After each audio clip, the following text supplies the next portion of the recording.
soy grafitero. Entonces, la idea de los seminarios es últimamente estamos invitando también a tareas que está genial volver a invitar a gente de Árvore, que se llama Siempre se llena. Y Carlos nos ha hecho hablar de teoría de números, entonces teoría de números vamos para casa, para los dos lados, ¿no? Álgebra, análisis, de todos los lados. Entonces, él nos va a hablar de funciones L, teoría de números y bien.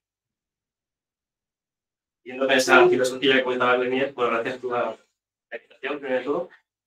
Recuerdo en 2022, al principio, que tenía una charla en seminario y pensé, la teoría de números no se cultiva mucho en esta zona. Entonces pensé, vamos a hacer una charla que es una invitación a toda la gente de geometría, de análisis, a que participen en teoría de números. Y esta vez, aquella vez me salió más geométrico que analítico, tengo que reconocerlo. Y esta vez he intentado, pues, el análisis esté mucho más presente, de funciones L, en teoría de números, pues intentar que algunos pues, sintáis atraídos por estos temas que voy a explicar. La contra va a ser que no voy a explicar nada de trabajo reciente con colaboradores, pero prefiero explicar el marco en el que nos movemos, los tipos de problemas que estamos estudiando y si alguien tiene interés, pues al final luego me podéis preguntar y podemos hablar de cosas más cuestiones. No sé si funcionaba, pero... Sí.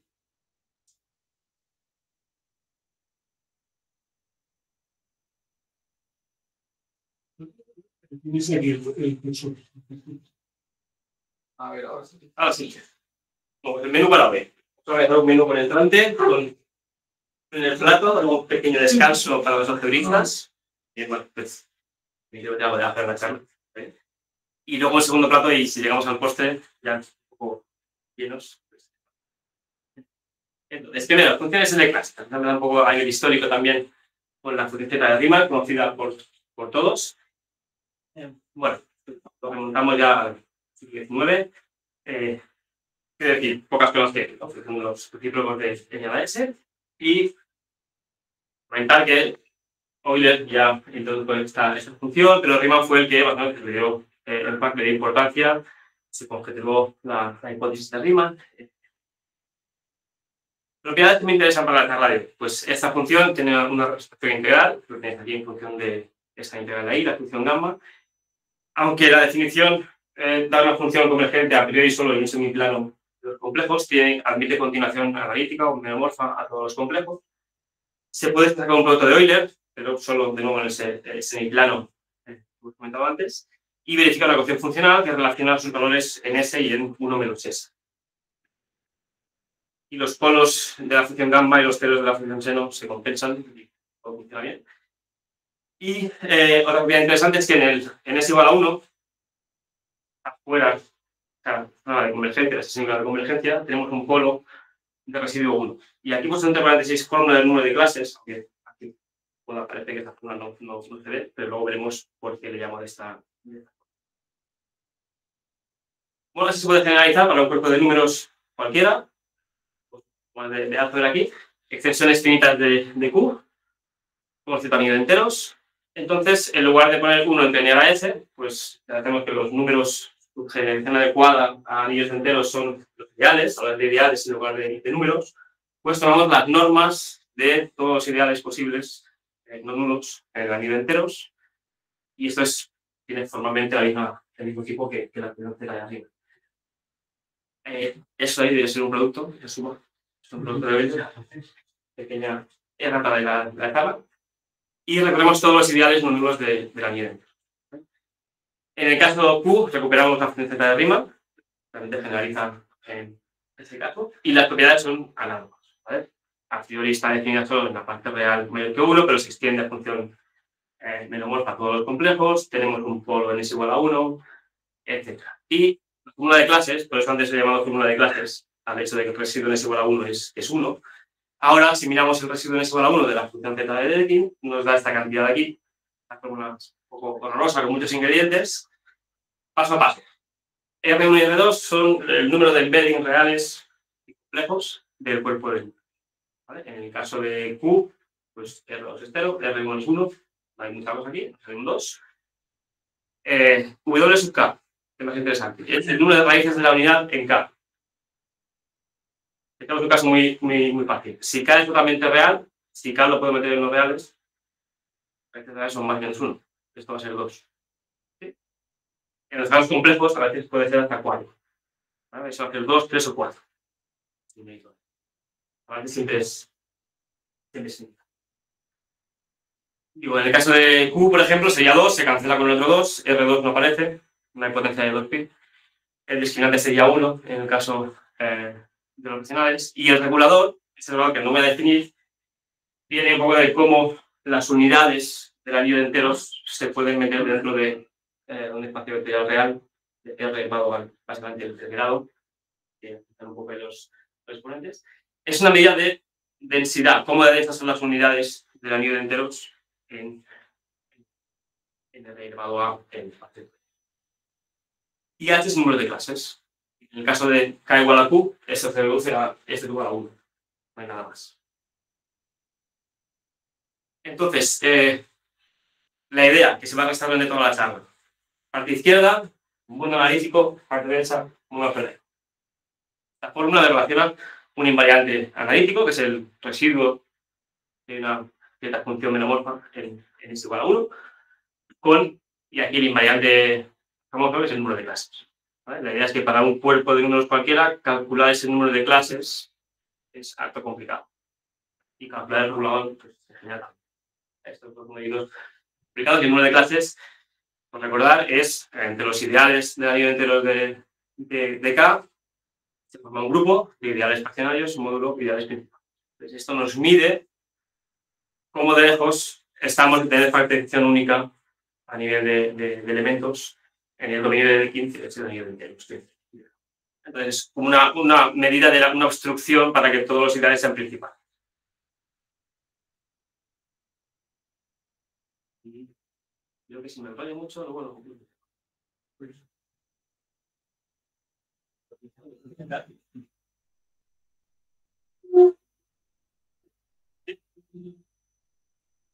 Entonces, ¿cómo generalizamos otra dirección de generalización? Hemos pasado de la z de Riemann a la función z de Dedekind, de una extensión de Q. Hay otra extensión posible, que es considerar un carácter de Dirichlet, que es básicamente una función multiplicativa de z en los complejos, que se anulan aquellos enteros que son no coprimos con un módulo fijado y que son periódicas. ¿Vale? ¿Por qué se le llama caracteres? Porque básicamente están en correspondencia con los homorfismos de grupos de las unidades del grupo cíclico en las unidades de. Entonces, a un carácter de Dirichlet le podemos asociar una función L, y aquí sí que recuerda mucho la forma de la función z de Riemann, que en lugar de poner un 1 en el numerador, ponemos ID. Ejemplo muy concreto. Considerar un carácter módulo 4, que vale 1 menos 1 según la congruencia de n módulo 4, y vale 0 si es par. ¿Vale? Un carácter que valga 0 si n es par, que valga 1 si n es 1 módulo 4 y que valga menos 1 si n es 3 módulo 4.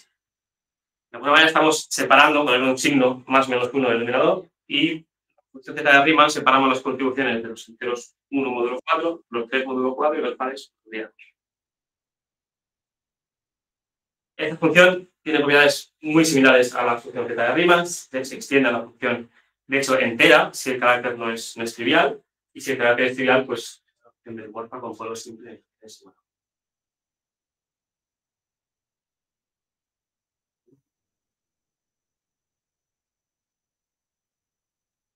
Pequeña nota histórica, y si empiezas en ese caso del módulo 4 que decía antes, el famoso teorema de Dirichlet, que nos dice que existen infinitos primos en toda progresión aritmética, en que el punto de partida y la distancia sean coprimos. Pensar, primos congruentes con 1 módulo 4 o con 3 módulo 4. Hay infinitos de los dos.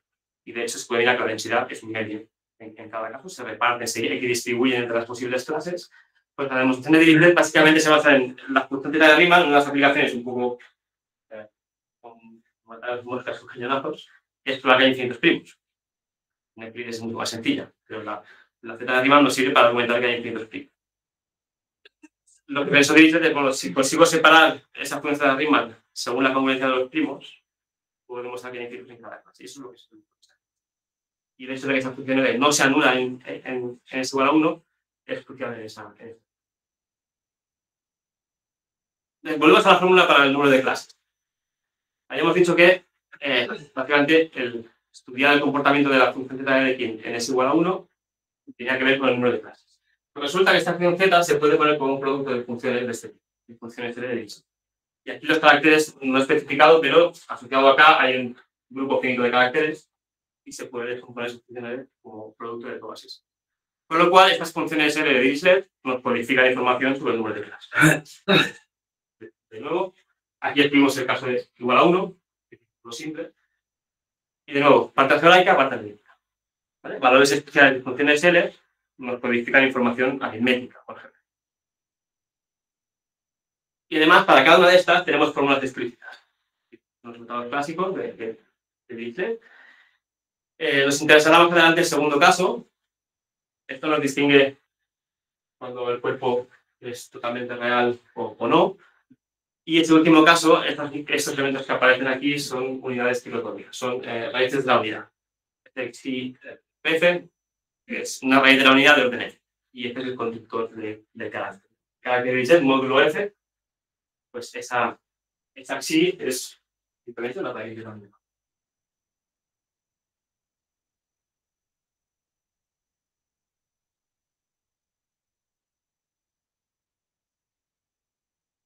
Entonces, en función de esas raíces de la unidad, esas unidades, se calculan estos valores especiales de las. Vamos en puntero.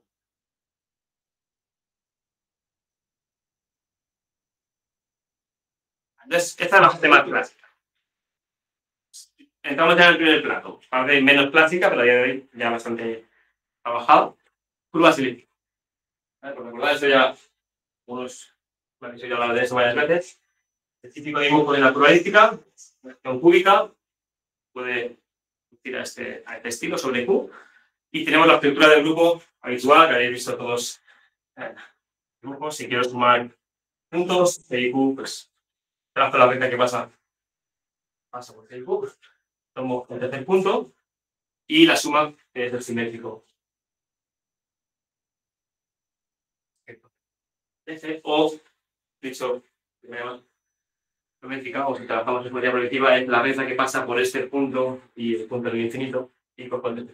Y esto es la suma. Esta operación, que parece un poco mágica, es una operación de grupo abeliano, tiene muy buenas propiedades, y este punto al infinito es el neto. El teorema de Mordell es el primer tema, digamos, fuerte de esta teoría, es que ese grupo es finitamente generado. Es un grupo abeliano finitamente generado, eso quiere decir que hay una colección finita de puntos en la curva, con coordenadas racionales, que me generan todo. Es decir, que aplicando esta ley, puedo encontrar cualquier punto como combinación de esos R puntos. Y luego aparte una parte de torsión, que es la parte final. Vale, pues la magia es quién es este R. Te doy una ecuación sencilla, dos coeficientes enteros, con esta propiedad, que el discriminante no sea cero, para que la curva no sea singular. ¿Cuántos puntos necesito? Encuéntrame una base, entre comillas, de este. Pues la analogía con el caso anterior es que este grupo y ese rango, esa R se corresponde con el hecho de que la función z de Riemann tiene un polo simple que es igual a 1.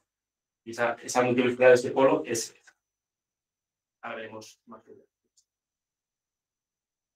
Entonces, de pasada a decir que si alguien resuelve una manera de encontrar esta R, básicamente gana $1 millón. Es uno de los problemas del milenio. Entonces, ¿cuál es el abordaje clásico? Es contar soluciones módulo P. No se buscan soluciones en Q, voy a contar soluciones módulo P. Esto se puede hacer, bueno, los coeficientes son enteros, salvo un número finito de primos, cuando reduces los coeficientes módulo P, tienes una curva elíptica sobre un cuerpo finito. Y ahí, pues, por tableta puedes calcular cuántos hay. Pues sí. Pero bueno, aunque sea por bruta, pues tenemos algunas cuotas. Se demostró, es una heurística más o menos sencilla, que el cardinal de esas soluciones de esa ecuación módulo P están próximas a P más 1. Hay una heurística fácil que te dice que te esperas esa cantidad de puntos y no te debes bajar mucho de eso. Pues Hace dijo, no, como mucho te alejas, 2 raíces de esta cantidad. Y entonces Birch y Newton-Dyer, en los años 60, pues, con métodos computacionales de aquella época y con unas tablas maravillosas, hicieron muchas comprobaciones y estudiaron el comportamiento asintótico de estas cantidades. y vieron que eso se comportaba según sea el rango, según la abundancia de puntos que tengo en Q. La información local en cada primo a primo, me permite decir que en Q tengo muchos puntos o no. Y la idea sería, si módulo P para muchos primos tengo muchas soluciones, me espero que globalmente tenga muchas soluciones. Un poco la filosofía. Es un principio local global. Y esto lo empaquetaron en una función L para poner bonito. Me recuerda mucho a las de antes. Y esta de aquí es función aritmética de nuestro objeto de estudio y nos proporciona una función variable compleja. De nuevo, ese producto de Euler convierte en un semiplano complejo. Las conjeturas. Primera parte. Esa función admite continuación analítica o holomorfa en otros casos a todo el plano complejo. Pues esta primera parte de la conjetura. Riqueza. Conocido. Hay una función funcional que me relaciona valores en S y en 2 menos S, donde el centro de simetría sería en S igual a 1. Y la conjetura fuerte es que ese número misterioso, ese rango algebraico, esa cantidad de puntos que necesito para generar el grupo de puntos de la curva elíptica, es el orden de anulación de esa función en S igual a 1. Ahora es un polo, ahora es un 0, y el orden de ese 0 me va a decir cuántos puntos necesito para generar todos los puntos de orden infinito en la línea. La versión refinada de la conjetura, una fórmula que recuerda mucho a la fórmula del número de clases. ¿Vale? No la he mantenido en la pizarra, porque ya la he mantenido. Ahora tenemos un 0 en lugar de un polo. Calculador, de nuevo, es una medida de volumen de un cierto dominio fundamental dado por esa base, esos puntos que generan todo el grupo de Mordell-Weil. Esta parte de torsión es como las raíces de la unidad de antes, en la unidad de enteros, la parte finita. Y este grupo de aquí, el cardinal de este grupo de Tensa-Faneris, sería el análogo del grupo de clases, que me mide también una obstrucción local global. Esta es una parte más técnica, pero la analogía es el grupo de clases, sería este, el tabulador, la parte de torsión de las unidades, y esto también es una constante estricta que es un volumen. Se puede calcular para... Y sí me gusta comentar esta frase de Tate, que en el momento en que se la hace esta conjetura, en los 60, estás conjeturando el valor, me relaciona el valor de una función que no sé que está definida en ese punto, con el cardinal de un grupo que no sé que está finito, porque este grupo no se sabe a día de hoy tampoco que sea finito. Entonces, estás conjeturando algo que ni a un lado ni a otro sé bien lo que está pasando. Entonces, ¿qué se sabe? Pues todo se basa, o lo que sabemos a día de hoy, nace de los teoremas de modularidad que llevan a la prueba del teorema de Fermat.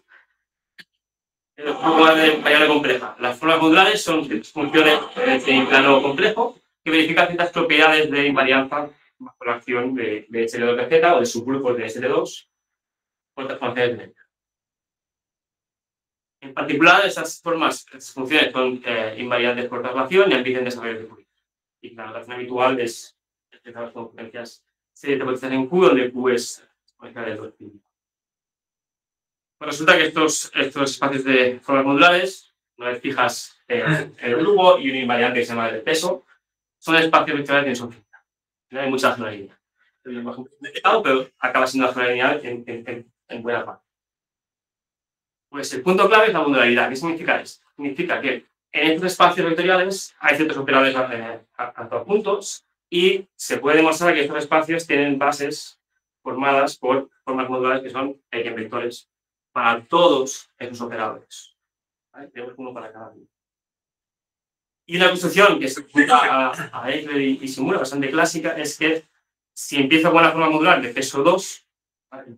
Sobre las funciones elípticas se corresponde con el peso 2, que sea propia para todos estos operadores y normalizada en cierto sentido, a esa forma modular, que es una función en ese plano complejo, se le asocia una curva elíptica. Y esa curva elíptica aparece como cociente de una variedad abeliana, que es jacobiana de cierta curva. Hay una construcción geométrica, no voy a entrar en los detalles, pero te proporciona una curva elíptica. El teorema de modularidad o la conjetura de modularidad decía, al revés, toda curva elíptica sale de esta forma. La puedo recuperar a partir de la curva modular. Ahí el nombre de la... Se luego por Wiles y compañía, no sé, de trabajos que llevaron luego a la demostración de último teorema de Fermat, que toda curva elíptica sobre Q es modular. Viene de una forma modular para alguna...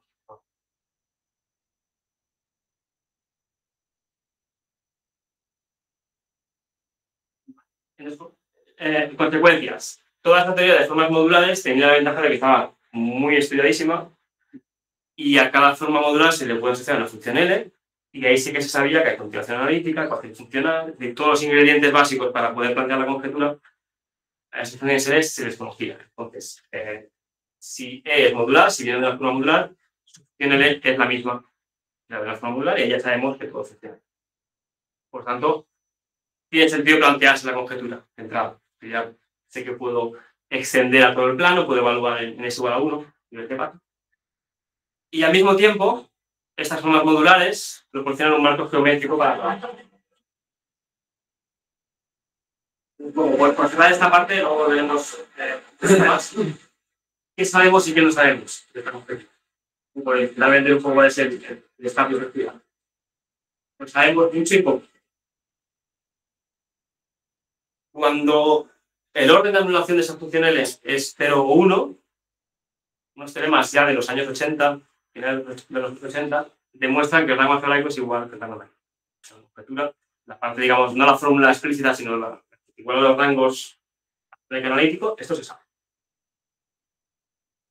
Y al revés, si el rango algebraico es 0 o 1 y supiéramos que el grupo ese, que es equivalente al grupo de clases, fuese finito, esto sí que no se sabe, está muy abierto, entonces también coinciden. Y estos trabajos fueron posteriores en los 2000, principios de los 2000. En 2010-2015, más o menos, trabajos de Bhargava, Shankar y los colaboradores que luego mejoraron un poco las estimaciones que hicieron estos dos autores, probaron que en cierta medida en los coeficientes de la curva elíptica, si se ordenaban las curvas elípticas por la altura de sus enteros, lograron probar que una densidad positiva, y no especialmente de curvas elípticas, tiene rango 0,1. El cascarrillo en un congreso de decir, bueno, pues quiero ese 0,8 de millones de dólares.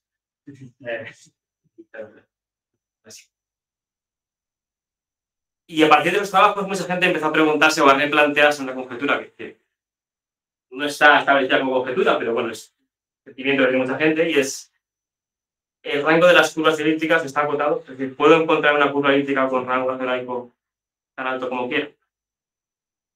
Eso no es. Y estos trabajos, junto con otros, sugerían, bueno, parece ser que el rango 0 y 1 ocurre mucho. Entonces, mucha gente que pensaba que esto podía estar no acotado, hay gente que empezó a pensar que podía estar acotado. Al menos dependiendo del Q, si cambias de curvas elípticas o de cuerpos de números, es fácil construir curvas con rango más y más alto. Pero si fijas el cuerpo base, el rango debería estar acotado, pensamos. El récord actual está en 29, y es muy reciente, de agosto del año pasado. Y de hecho, para hacernos una idea, la historia de esa carrera por conseguir curvas de rango muy alto, en el 2006 el récord estaba en 28 y hasta el 2024 no se ha encontrado algo de rango 29. Y de hecho, la que se encontró de rango 29 es de rango al menos 29. No pueden asegurar que sea 29 de rango, pero los que han encontrado 29 puntos independientes saben que el rango como mínimo es 29, pero no pueden demostrar que no sea mayor. Y para hacernos una idea del tamaño de los coeficientes que aparecen en la ecuación, pues es complicado. Vale, pues una pequeña pausa. Porque hemos visto función z de Riemann, z de Dedekind, funciones L de Dirichlet, y parecen todos como de la misma forma. Funciones L de curvas elípticas, parece que también sigue el mismo patrón. Bueno, pues la idea de Artin, o anterior a todo esto, era que a una representación del grupo de Galois, que está un poco más para los algebristas, me perdonaréis, se le puede asociar una función L. ¿Vale? Explicar brevemente cómo. Y la idea vuelve a ser empaquetar información local, información que tenemos primo a primo, en un objeto, en este caso analítico, global, por así decirlo. Entonces, ¿cuál es la idea? Que si tengo una representación de Galois, el grupo de Galois de Q, el grupo de Galois absoluto de Q es monstruoso, y en cierto sentido el objetivo idílico final de la teoría de números sería entender este grupo, que es monstruosamente inabarcable. Dentro de este grupo de Galois absoluto, podemos identificar el grupo de Galois absoluto de QP, de los teádicos, como el subgrupo de descomposición que se llama de primo. Y digamos que en este diagrama esta parte aquí es mucho más sencilla, porque las extensiones de un cuerpo finito están muy bien entendidas, justamente para cada n tienes una extensión posible de P. Entonces, ese grupo de Galois absoluto a la derecha es muy sencillo en comparación con los grupos de este.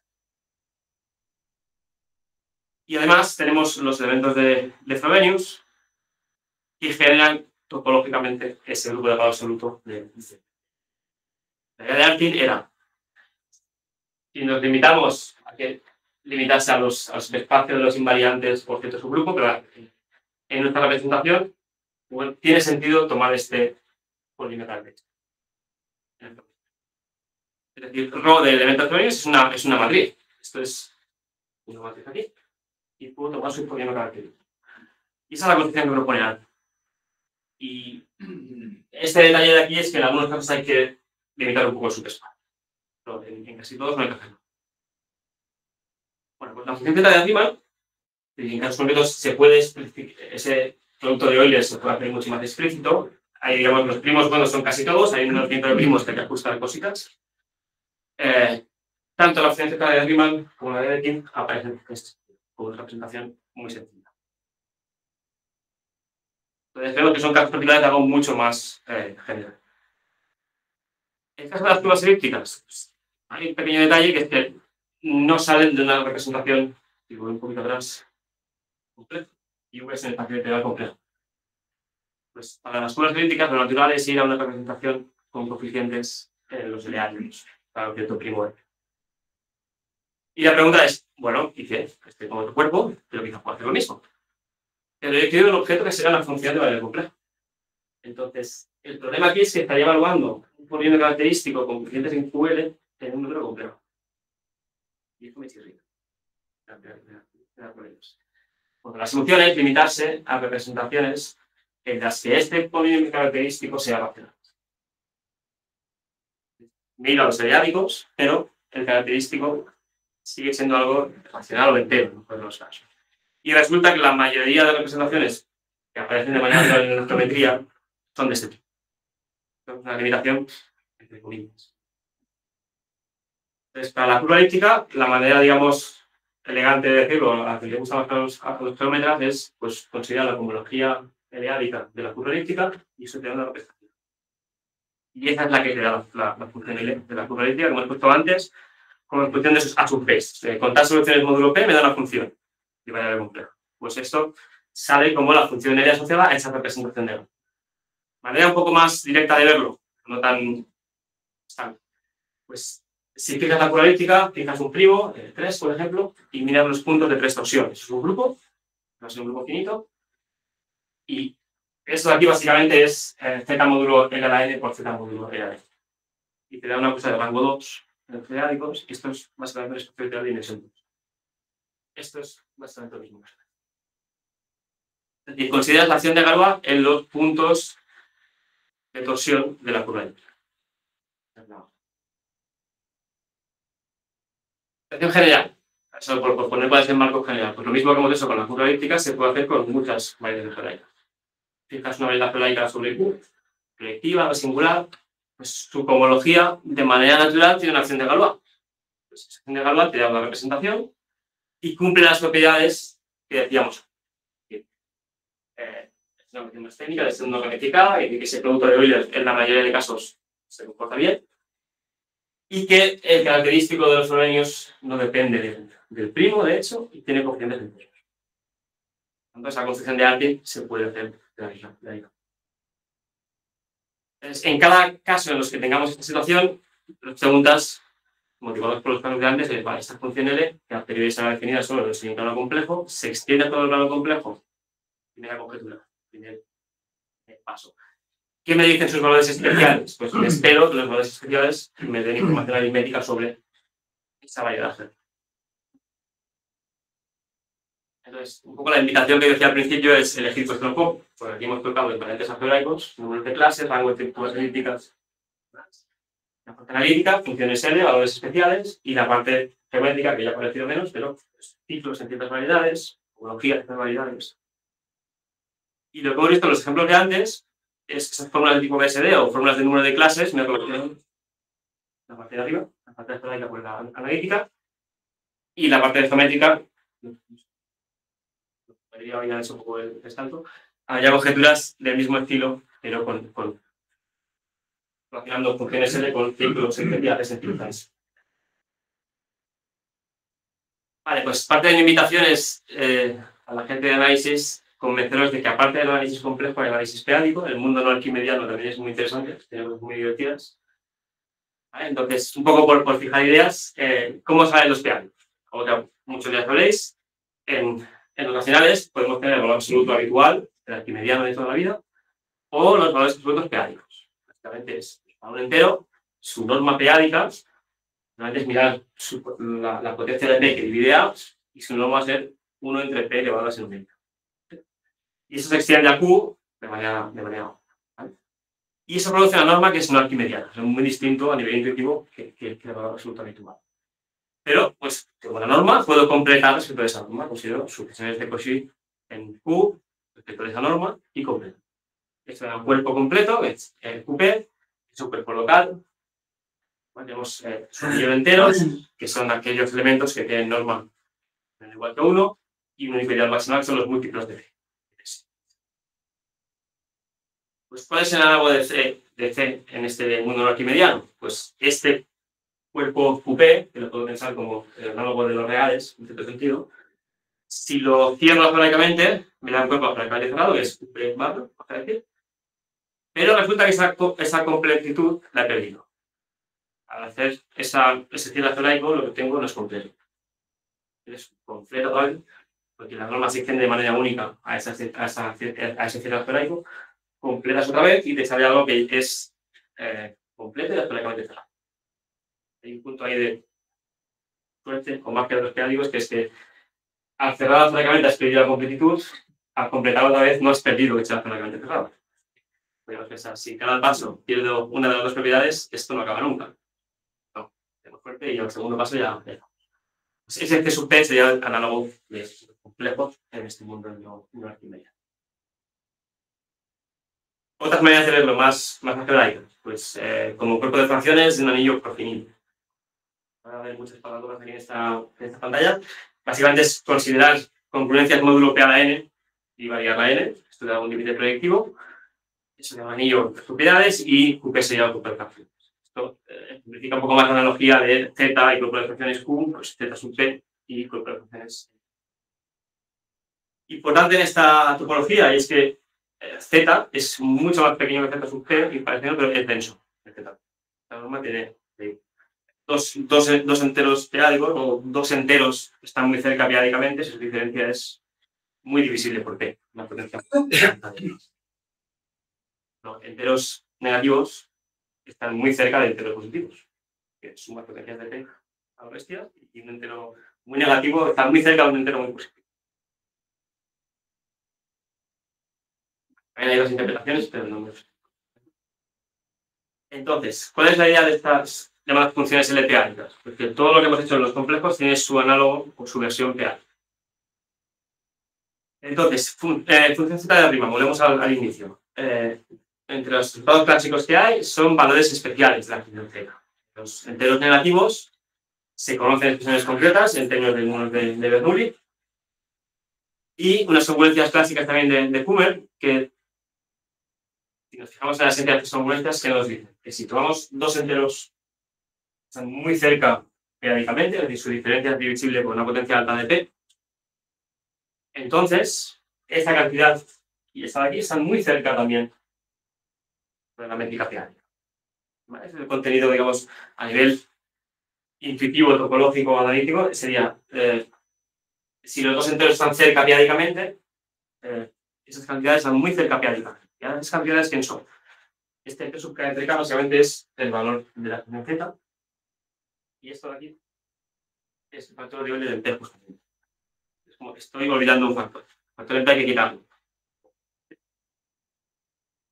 Entonces, lo que sugiere esto es que esos valores los puedo interpolar en una función periódica. Hay una continuidad periódica. Si K y K' están muy cerca, este valor con K y con K' está muy cerca de periódica. Y como los enteros, o incluso los enteros positivos, son densos en ZP, Y puedo interpolar eso, continuidad, me da una función definida del todo también. Pues eso es lo que pone. Se puede interpolar bien y te da una función analítica, sentido peádico, que es el resultado básico de Kubota y de Leopold, ya en los años 70, o sí, 60, 70. Vale, anunciado así, ya no se ve del todo bien, pero caso particular. Cuando quiere carácter trivial, esto no recupera el valor de la función z, salvo ese factor de Euler-Lempé que hay que quitar. Porque ese factor de Euler-Lempé me impide la interpolación. Básicamente pues lo quito, es decir, multiplico por ese factor para eliminarlo, y lo demás sí que se interpola bien peádica. En general, si tenemos un carácter no trivial, los números de Bernoulli se pueden generalizar y hay fórmulas para esos valores especiales y el comportamiento es el mismo. La idea de interpolar es no.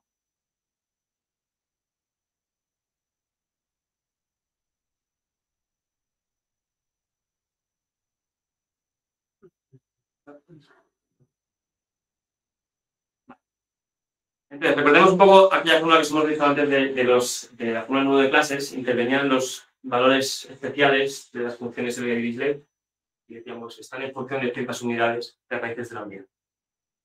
Pues esta fórmula tiene un análogo peádico, es decir, esta función la hemos construido de otra forma, con interpolación de valores especiales de esa función L. Y de nuevo, en el valor especial es igual a 1, porque aquí es una variable teádica, cambiando totalmente de mundo. Y la expresión es exactamente la misma, cambiando el logaritmo complejo por el logaritmo teádico, una función que se define es el logaritmo, la de Zaño. Y de nuevo, hemos quitado el factor de BM para que esa interpolación se cumpla. La filosofía es cualquier resultado de funciones L que me relacionen valores especiales con aritméticos algebraicos tiene su análogo en el mundo peádico. Funciones L peádicas van a manifestar ese mismo fenómeno.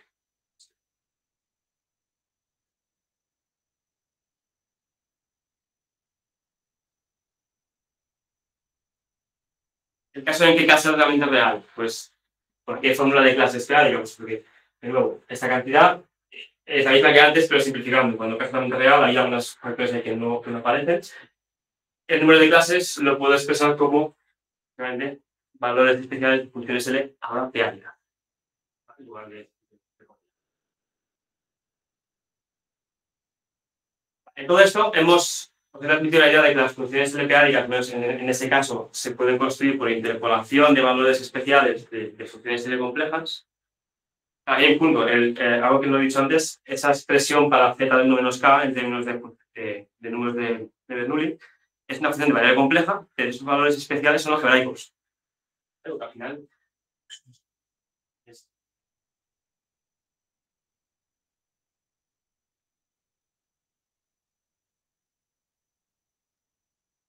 si los valores complejos se estudian realmente aquí, yo aquí no los puedo ver.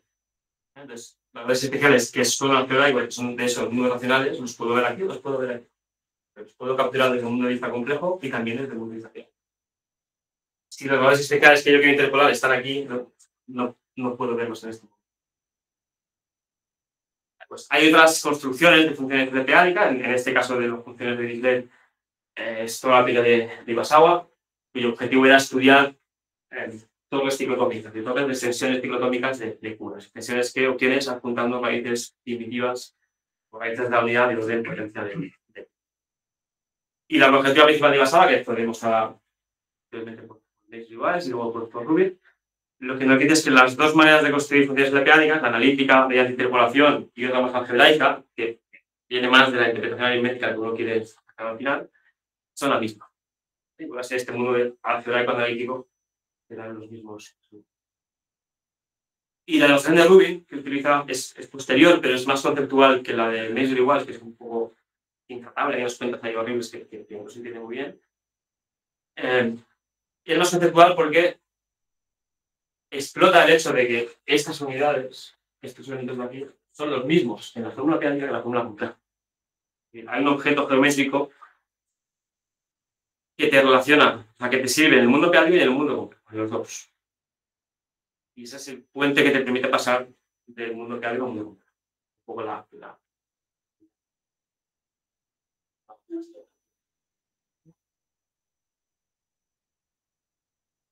En el caso de las curvas de elípticas, pues también existen funciones periódicas, funciones L-periódicas, las curvas elípticas, es un poco más complejo, más complicado, porque aquí valores especiales solo hay uno. Es decir, en la función de Riemann me movían todos los z de 1 menos k, suman infinitos valores, y puedo plantearme interpolar esos valores. Para las funciones de una curva elíptica, el valor especial es el valor central, solo hay uno. Entonces, interpolo, solo ninguno. Pues, hay varias ideas. Una es, bueno, esta curva elíptica que corresponde a una forma modular, y estas formas modulares se pueden producir otras muchas, una familia entera de formas modulares desde el punto de vista relacionadas con esa, y se da una colección infinita de valores especiales. Entonces, interpolan. Otra opción es, más ligado con las fórmulas de Gross-Zagier, que lo veremos, es ir a un cuerpo cuadrático imaginario, por ejemplo, o a un cuerpo de números, y mover esta F en ciertas familias de formas que se pueden interpolar. Es decir, aquí el punto clave está en cómo poner este objeto dentro de una familia de objetos interpolables. ¿Vale? Y hay muchas maneras de hacerlo, hay muchas funciones de periódicas que vas a... Pero todas buscan ese puente con el mundo complejo. Hay un poco el costo. Por recapitular un poco lo que hemos visto antes.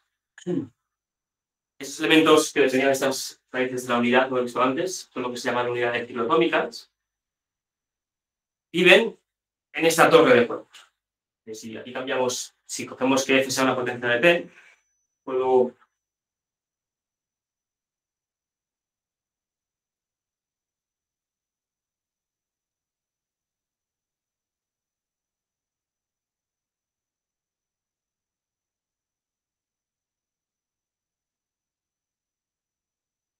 Entonces, todas las extensiones son extensiones abelianas.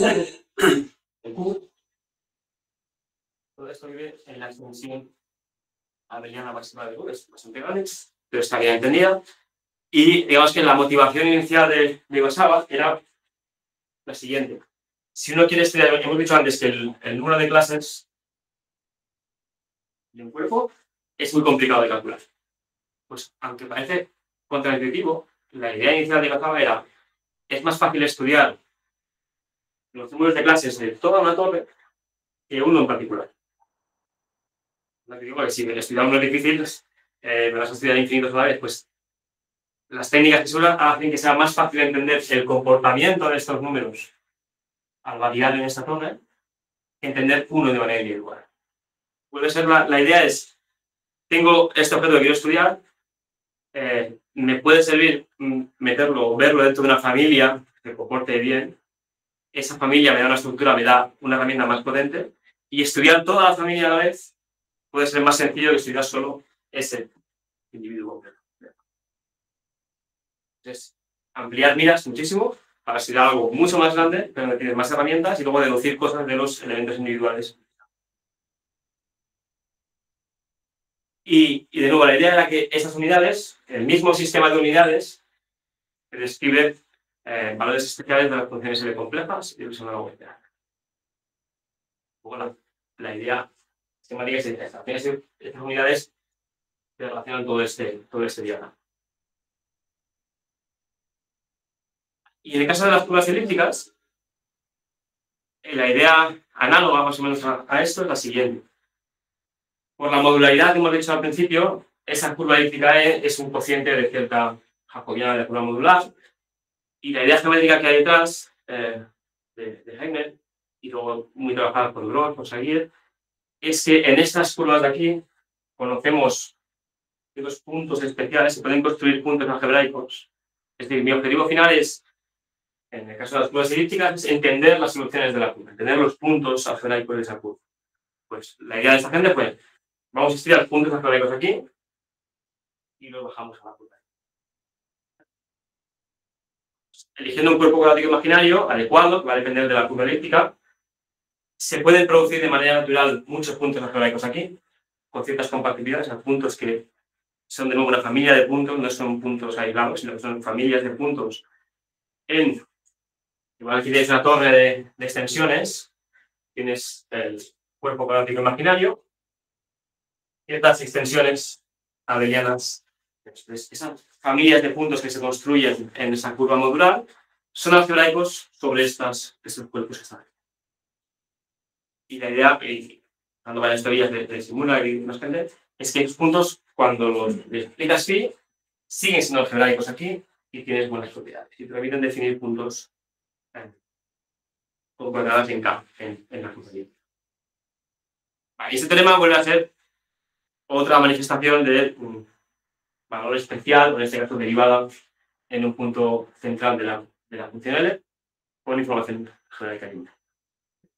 Esos puntos que se construyen a partir de estas curvas modulares, su altura, es un criterio invariante que está asociado al punto, tiene que ver con la derivada de la función. Entonces, BSD me va a decir, bueno, mira este orden de anulación, si esto va a ser 0 o no, y eso tiene que ver con este punto. Y esta cantidad, esa altura, es 0 si solo sigue el punto de torsión, o es de infinito, que es justamente lo que quiero mirar en la computadora.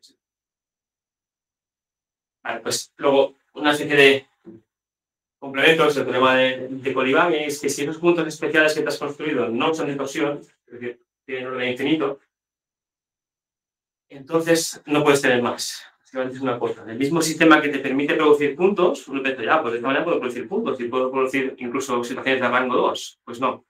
Esta construcción está capada y solo vale el rango 1. En el momento que tienes puntos de este estilo, no puedes tener más de 2. Más de 1, o sea, puedes tener 2 independientes.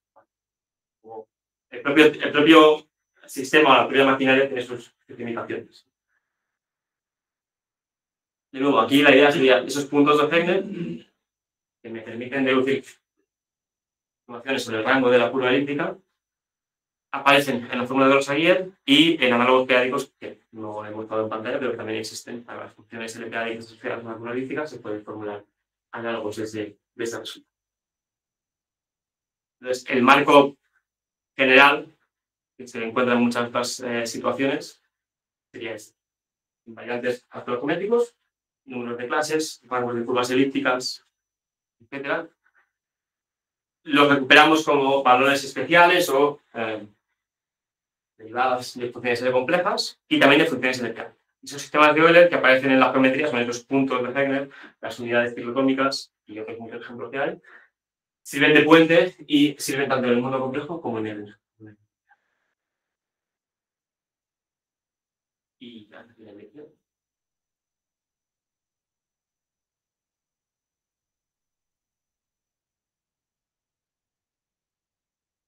Pregunta, comentario.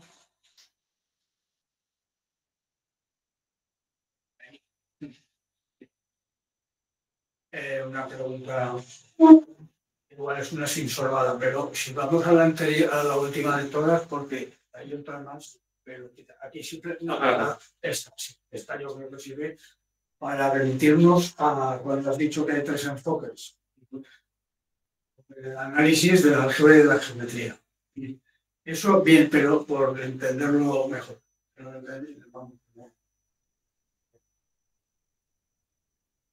La idea exactamente. Eso quiere decir que, por ejemplo, llevamos los de análisis y decimos, hombre, no vamos a meter. Y entonces tienes una serie de teoremas y hay, como decían los modernos hace 30 años, un diccionario que te pone los enunciados en términos algebraicos, un diccionario que te pone los enunciados no. La idea es más bien que hay que utilizar las 3 cosas y mezclar. Sí, es decir, por ejemplo, antes he mencionado el teorema de modularidad, que te dice que toda curva elíptica viene de una curva modular. Pues la teoría de formas modulares ya se había desarrollado antes, desde el punto de vista complejo, en principio, y la continuación analítica de las funciones L asociadas a formas modulares estaba totalmente analítica. Se estudia ya desde antes. El momento en que, esta curva elíptica, que es una curva algebraica, es modular, ese salto es el puente que te dice, ¿no? Esto algebraico o geométrico, función algebraica, como le queramos llamar, el objeto analítico de esa forma modular, que al principio se puede ver como un objeto puramente cinético, está dando lo mismo, o hay una correspondencia ahí muy, muy fuerte. Entonces, más que traducción es esa interrelación, ¿no? Los resultados fuertes aquí son ese tipo de fórmulas, tipo número de clases, decisiones de Dyer, que relacionan. No es un resultado de la función L que lo traduzco. Es la información L que la relaciono con este invariante aritmético.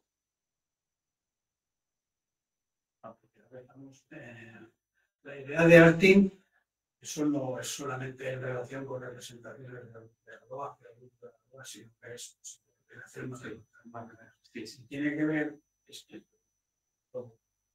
con la concretud, con la forma de lambda. Sí,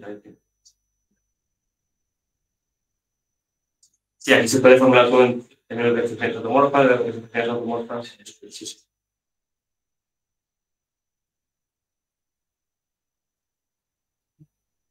¿Podemos entender algo concreto en lo que estés tú pensando, alguna parte en concreta en la que tú estés haciendo, hayas hecho o vayas a hacer? Por ejemplo, cuando hemos dicho antes que cualquier resultado de funciones L complejas tiene su análogo en funciones L periódicas, pues hay mucho trabajo ahora en encontrar los resultados. Es decir, por ejemplo, volviendo al caso de las representaciones de Artin. Es decir, la diferencia esencial aquí es que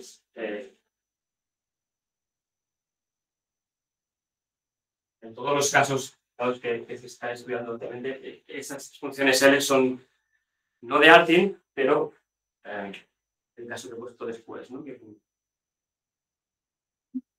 con representaciones L-áticas, pero que todo funciona más o menos igual.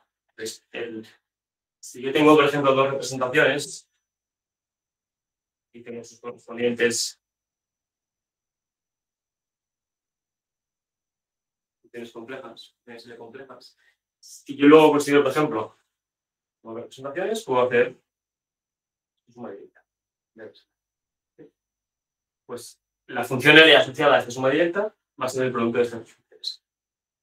Entonces, cualquier operación que tenga en el mundo de las representaciones de grupos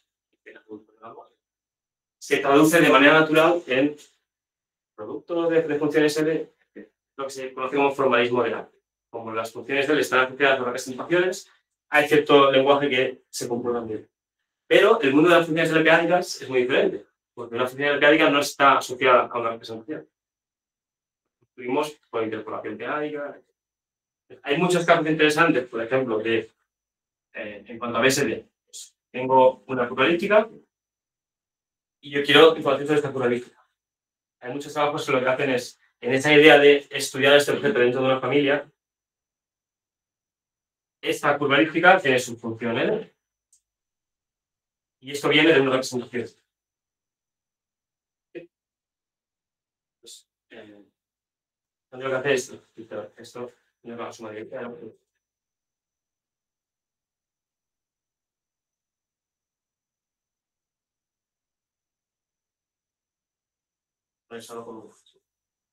Hay construcciones que permiten, para poder ver esta curva elíptica dentro de la familia, voy a considerar una representación auxiliar.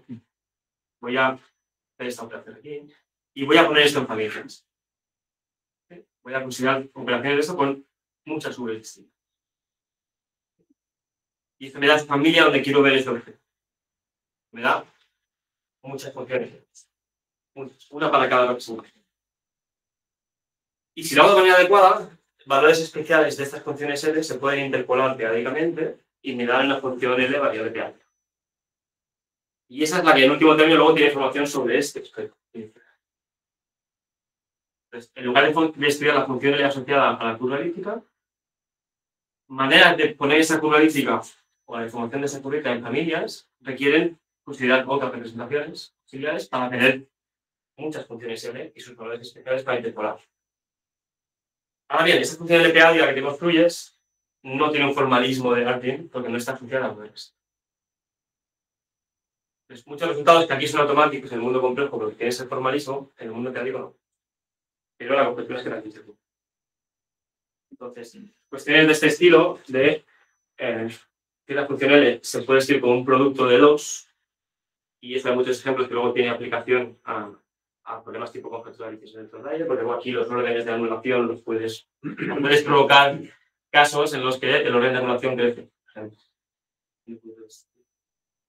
Eso en el mundo periódico no es automático, porque no tiene formalismo de Pues algunos resultados con los que estamos trabajando es en estudiar este formalismo de Artin que no lo tienes, que no es automático, en el mundo p-ádico requiere un teorema para cada caso. Esta función L p-ádica y te esperas, por lo que ocurre en el mundo complejo, esperas que esta función L p-ádica sea el producto de 2 por el 3. Pues eso, que en el mundo complejo es automático con las propiedades que tienes, en el mundo p-ádico hay que usar. Y esto es el tema.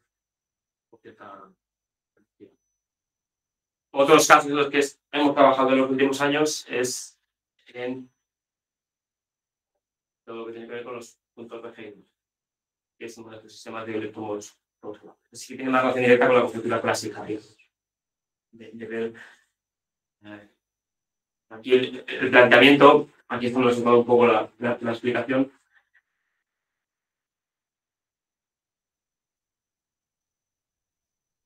La conjetura original de Rayleigh para curvas elípticas sobre Q, que se puede generalizar para otros cuerpos más. La inicial es, imagínate que tienes una política, la función L es nula. Pues lo que uno se espera es poder construir por lo menos un punto de orden infinito, ahí a rango 1 por lo menos. La motivación de esta construcción es ir a buscar esos puntos. ¿Y dónde vas a buscar esos puntos si no tienes un método? La idea es elegir un cuerpo cuadrático imaginario auxiliar. Y lo que ocurre es que la función L, si consideras la curva elíptica la misma sobre K, y esto es de nuevo una manifestación de este formalismo de Artin, es un producto de funciones de aquí.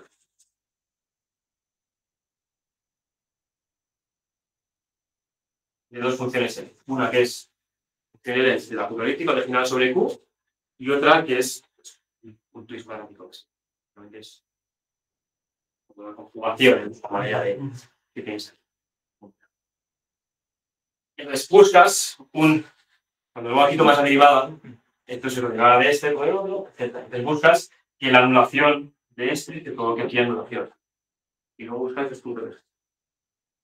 Pues este tipo de resultados de dada la curva inicial, buscar esos puntos de Hegel, hemos trabajado mucho en eso también y en condiciones aquí, no he puesto, pero es hipótesis. Hay mucho trabajo de buscar como la versión última de esta construcción, sin hipótesis, de limpiar todo el trabajo que hay anterior.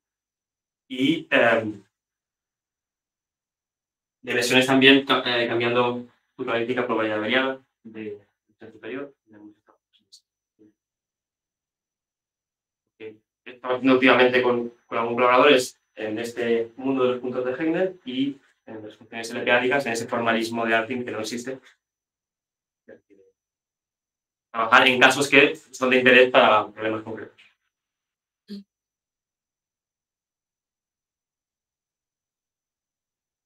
A ver, vamos a sacarlo.